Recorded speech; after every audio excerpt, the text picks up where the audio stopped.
சாதாரண ஆள் நினைச்சீங்களா? இப்ப ஊன்னாங்கன்னா ஊரே கூடி வரும். தேனி கம்பம் போடி சுத்துக்குத்தி ஏரியாங்க அவங்க வச்சதே சட்டம், அவங்க வச்சது நியாயம். நீங்க எப்படியோ அதை விட நாங்க அவங்கள இந்த பக்கம் பெரிய தலைவர் தான்.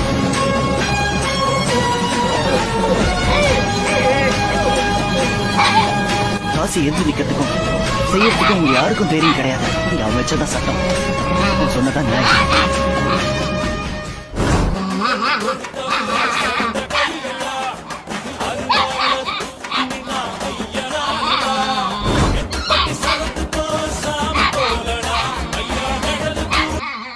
சிங்கம் புதருக்குள்ள ஐயோ புரியாம கொலை நடுங்க, புரியாம கொலை நடுங்க ஐயோ புலிசிங்கம் புதருக்குள்ள மலை காட்டு வழியில பெருமதையான கதிகலங்க கதிகலங்க கதிகலங்க மதையான கதிகலங்க.